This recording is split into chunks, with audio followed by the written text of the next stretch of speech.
દાન પછી હવે રાજનેતાઓનું દર્દ છલકવા લાગ્યું છે। ભાજપના વધુ એક મોટા નેતાએ ઉમેદવારની પસંદગી મામલે પાર્ટી પર પ્રહાર કર્યા। કોણ છે આ નેતા? કેમ તેમણે પાર્ટી લાઇનથી ઉપરવટ થઈને ઠાલવ્યો પોતાનો રોષ? જુઓ આ અહેવાલમાં।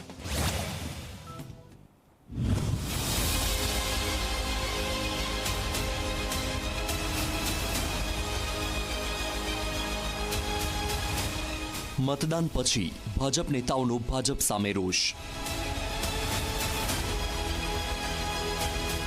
17.5 लाख मतदारों द्रोह कर्यो छे।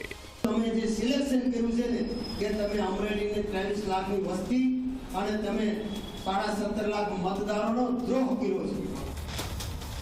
જેને બોલતા નથી આવડતું તેને ટિકિટ આપી, જે વાત ન કરી શકે, ગુજરાતીમાં પણ ઇન્ટરવ્યુ ન આપી શકે, જે બોલી ન શકે એવી વ્યક્તિને તમે ટિકિટ આપીને ભારતીય જનતા પાર્ટીના કાર્યકર્તાને તમે દ્રોહ કર્યો છે। હવે પસ્તાવાથી કંઈ વળવાનું નથી।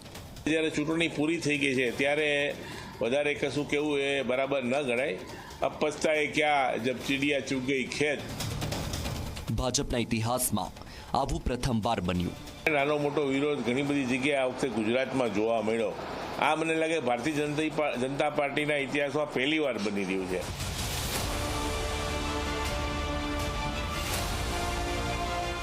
તો સાંભળ્યું તમે? અમરેલી ભાજપના બંને નેતાઓએ ઉમેદવારોની પસંદગી બાબતે ભાજપની જ નેતાગીરી સામે સવાલો ઉઠાવ્યા છે।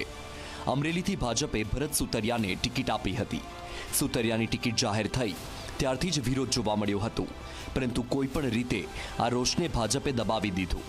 જો કે હવે મતદાન પૂર્ણ થઈ ગયું છે ત્યારે ભાજપના નેતાઓ ખુલીને બહાર આવ્યા છે। અમરેલીના હાલ વર્તમાન સાંસદ નારણ કાછડિયાએ તો પાર્ટીથી ઉપરવટ જઈને પોતાનો આક્રોશ ઠાલવ્યો।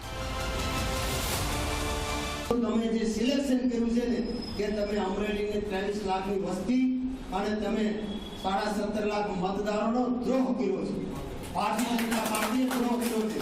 દિલીપ સંઘાણી હતા, મુકેશ સંઘાણી હતા, ડોક્ટર કાનાબાર સાહેબ હતા, બાબુભાઈ ઉદાણ હતા, હિરેન હેરપરા હતા, કેશુભાઈ નાકરાણી હતા, કેટલા ભારતીય જનતા પાર્ટીમાં મજબૂત ચહેરાઓ હતા। તો તમારે સામાન્ય જે વાત ન કરી શકે, ગુજરાતીમાં પણ ઇન્ટરવ્યુ ન આપી શકે, જે બોલી ન શકે એવી વ્યક્તિને તમે ટિકિટ આપીને ભારતીય જનતા પાર્ટીના કાર્યકર્તાને તમે દ્રોહ કર્યો છે। તેમાં મને કહેવામાં જરા પણ એટલી શોક્તિ નથી। નારણ કાછડિયા છેલ્લી 3 ટર્મથી અમરેલીના સાંસદ છે। તેમની ટિકિટ આ વખતે ભાજપે કાપીને ભરત સુતરિયાને આપી હતી। ભરત સુતરિયાને ટિકિટ આપવામાં આવતા ભાજપના કાર્યકરોમાં પણ નારાજગી હતી। જો કે પાર્ટીએ સુતરિયાને બદલ્યા ન હતા, તો અમરેલીથી જે ટિકિટના દાવેદાર હતા તે ભરત કાનાબારે પણ પોતાની નારાજગી વ્યક્ત કરી છે। રજૂઆતોમાં અથવા અપાતા નિર્ણયોના અભિપ્રાયમાં પાર્ટી ક્યાંક એને મિસગાઈડ થયું એવું બની શકે ને એને કારણે ઉમેદવારોની પસંદગીમાં પાર્ટીએ થાપ ખાધી હોય એવું બને અને એને કારણે નાનો મોટો વિરોધ ઘણી બધી જગ્યાએ આ વખતે ગુજરાતમાં જોવા મળ્યો। આ મને લાગે ભારતીય જનતા પાર્ટીના ઇતિહાસમાં પહેલીવાર બની રહ્યું છે। ઉમેદવારોની ક્વોલિટી બાબતમાં કે એની ગુણવત્તા બાબતમાં હવે મને લાગે જ્યારે ચૂંટણી પૂરી થઈ ગઈ છે ત્યારે વધારે કશું કેવું એ બરાબર ન ગણાય। અબ પસ્તાએ ક્યાં જબ ચીડિયા ચૂક ગઈ ખેત। તો ભાજપમાં ઉઠેલા આ વિરોધના વંટોળથી કોંગ્રેસ રાજીની રેડ થઈ ગઈ છે। નારણ કાછડિયાના રોષ પર કોંગ્રેસે ભાજપ પર પ્રહારો કર્યા। કોંગ્રેસના પ્રવક્તા મનીષ દોશીએ કહ્યું કે ભાજપના એક પછી એક પત્તા ખુલી રહ્યા છે। ભાજપમાં જે મૂળ કાર્યકરોનું અપમાન થયું છે તેનો આક્રોશ બહાર આવ્યો છે।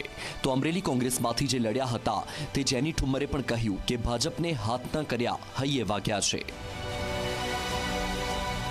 ભાજપામાં પાર્ટી વિથ ડિફરન્સની બહુ મોટા ગુણગાન ગવાય, પણ કહેવાતી શિસ્તબદ્ધ પાર્ટીના લીડર લીડા ઉડે એમ 3 પ્રકારના જૂથ અત્યારે ભાજપામાં કાર્યરત છે। એક જૂથ જે પાયાનું જે વિચારધારા સાથે સંકળાયેલું એ પાયાના કાર્યકર્તાઓ આગેવાનો પક્ષ માટે રાત દિવસ જોયા કામ કર્યું। આ 3 જૂથની લડાઈમાં ભાજપાનો મૂળભૂત કાર્યકર્તા, વિચારધારાવાળો કાર્યકર્તા આગેવાન સતત અપમાનને અવગણના સહન કર્યો છે। ભારતીય જનતા પાર્ટીના પૂર્વ સાંસદને ખૂબ હૃદયપૂર્વકના ધન્યવાદ અને અભિનંદન પાઠવું છું, કારણ કે એમણે સત્ય લોકોની સામે લાવ્યા કે ભારતીય જનતા પાર્ટીની અત્યારની આંતરિક પરિસ્થિતિ શું છે। જે પ્રમાણની પરિસ્થિતિ અને કકળાટ અત્યારે ભારતીય જનતા પાર્ટીમાં ઉદ્ભવ થઈ રહ્યો છે ત્યારે હું હંમેશાથી કહેતી આવી છું કે હાથના કર્યા હૈયે વાગે। સમગ્ર ગુજરાતમાં લોકમુખે એવું સાંભળવા મળ્યું છે કે આ વખતે ભાજપે ઉમેદવારોની પસંદગીમાં થાપ ખાધી છે, જ્યારે કોંગ્રેસે મજબૂત ઉમેદવારો પસંદ કર્યા હતા. નારણ કાછડિયાનો રોષ અમુક અંશે વ્યાજબી પણ છે. જો કે અમરેલીમાં ભાજપની જીત થશે તેવું પણ સાંસદ નારણ કાછડિયાએ કહ્યું છે. ગેરફાયદો લીડમાં અમને ગેરફાયદો થાય, બાકી જીતીએ છીએ ભારતીય જનતા પાર્ટી જીતવાની છે, એમાં કોઈ બેમત નથી. ભારતીય જનતા પાર્ટીનો ભરતભાઈ સુતરિયા જીતવાનો જ છે, પણ જે માર્જિંગ હતું એ માર્જિંગ અમારું અત્યારે જે અમારો ટાર્ગેટ હતો એ ટાર્ગેટ અમે નહીં પહોંચી શકીએ. ભાજપના સાંસદ નારણ કાછડિયાનો આ વિરોધની અસર ભાજપ પર કેટલી થાય છે તે જોવાનું રહેશે.